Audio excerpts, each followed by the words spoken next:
Have you ever met someone who was absolutely, undeniably terrible at something, yet they seemed utterly convinced that they were a master? The person who sings off-key at karaoke but thinks they're the next superstar, or the colleague who constantly makes mistakes but truly believes they're the smartest person in the room. It's often frustrating, sometimes amusing, but it's far more than just arrogance. There's a profound psychological phenomenon at play here. A trick our minds can play that often puts the most incompetent among us on a pedestal of self-delusion. What we're talking about today is the Dunning-Kruger effect. In essence, it's a cognitive bias where people with low ability in a specific task or area of knowledge tend to overestimate their own competence, while highly competent people often underestimate theirs. It's a cruel paradox. The less you know, the more confident you are, because you don't even know enough to recognize your own lack of knowledge. Today, we're going to dive deep into this fascinating effect. We'll explore its origins with a bizarre real-life criminal case, unpack the core psychology behind why this happens, look at how it manifests in everything from online comments to the workplace, and most importantly, equip you with the tools to both spot it in others and, crucially, recognize it in yourself.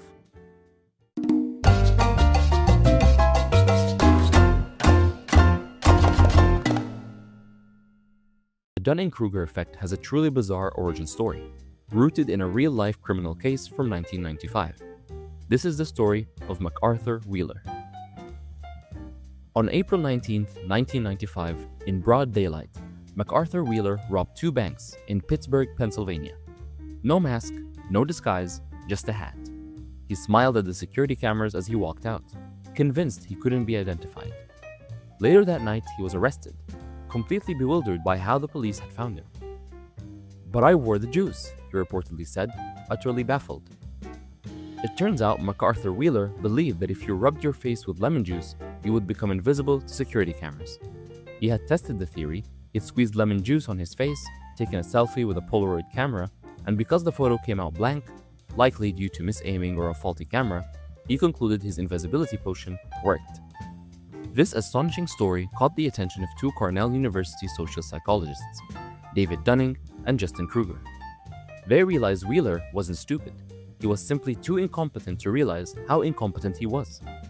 He lacked the metacognitive ability, the ability to think about his own thinking, to accurately assess his skills. And that led them to a groundbreaking study. So how does lemon juice invisibility relate to our everyday lives? Dunning and Kruger's research revealed a crucial insight. For any given skill, people at the lowest level of competence not only perform poorly, but they also severely overestimate their performance. Why? Because the very skills required to perform well in a particular domain are often the same skills required to recognize what good performances look like. Think about it. To be good at comedy, you need to understand timing, audience, and self-awareness.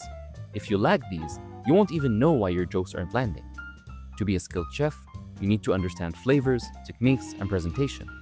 Without that fundamental knowledge, you won't realize your food is bland or badly cooked.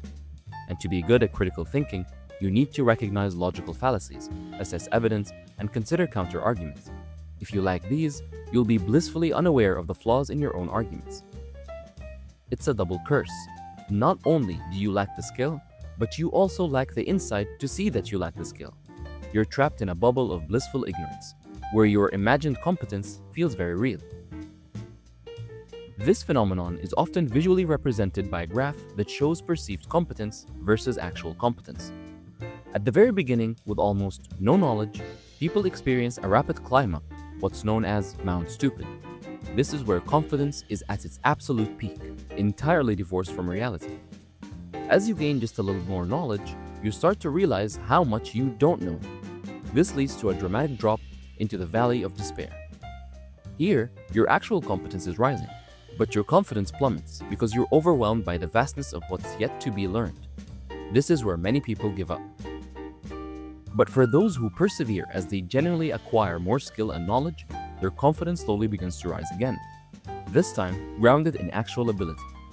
True experts, interestingly, often settle at a point of slightly underestimating their own competence, because they just know how vast and complex their field truly is, and how much there is still to learn. They are constantly aware of the edge of their knowledge. The Dunning-Kruger effect isn't just a quirky psychological finding. It permeates our daily lives and can have significant impacts. In the workplace, it's the employee who constantly overpromises and underdelivers, yet blames everyone else for their failures. Or the manager who promotes someone based on their enthusiasm rather than their actual skills, simply because the manager himself lacks the expertise to judge true competence. On social media and online forums, it's the armchair expert confidently lecturing professionals on topics they've barely Googled. The anonymity of the internet often provides a fertile ground for Mount Stupid to flourish, as people feel emboldened to express uniformed opinions with absolute certainty. In politics, this is perhaps where it's most dangerous. We often see leaders or even entire electorates making complex policy decisions with extreme confidence, despite a fundamental lack of understanding of the nuances involved. This isn't to say people are stupid, but that the Dunning-Kruger effect can lead them to believe they know more than they actually do, particularly in areas outside their expertise. In everyday skills, think about driving. Most people, especially young or inexperienced drivers, rate themselves as above average, despite statistics showing that's impossible. Their limited experience means they haven't encountered enough challenging situations to truly understand the depths of their own inexperience. The irony is that the people most affected by the Dunning-Kruger effect are the least likely to recognize it themselves. So how do we climb down from Mount Stupid? How do we avoid the valley of despair? And how do we gain genuine self-awareness? It requires effort, humility, and a conscious strategy. Here are 3 powerful tools. First, seek out diverse, constructive feedback. Don't just ask your friends who will tell you what you want to hear. Actively seek out criticism, especially from people who are genuinely more skilled than you. Ask specific questions like, what's one thing I could have done better? Or, what am I missing here? And then truly listen to the answers, even if they are uncomfortable. Second, embrace lifelong learning and self-reflection.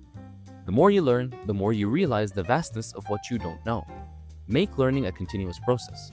After a project or a difficult task, take time to genuinely reflect. What went well? What went poorly? What specifically could I improve for next time? This metacognitive practice helps you build the internal framework to accurately assess your own abilities. And third, focus on the journey, not just the destination. True mastery isn't about knowing everything. It's about the relentless pursuit of knowledge and improvement.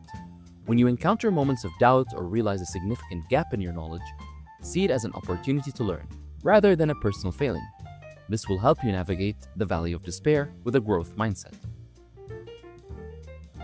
The Dunning-Kruger effect reminds us that true confidence isn't about unwavering certainty in your own genius.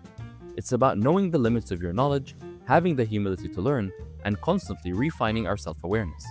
It's the bridge between genuine expertise and confident ignorance. If you found this deep dive into human behavior insightful, please hit that like button and make sure to subscribe to your biased brain so you don't miss our next exploration of the mind.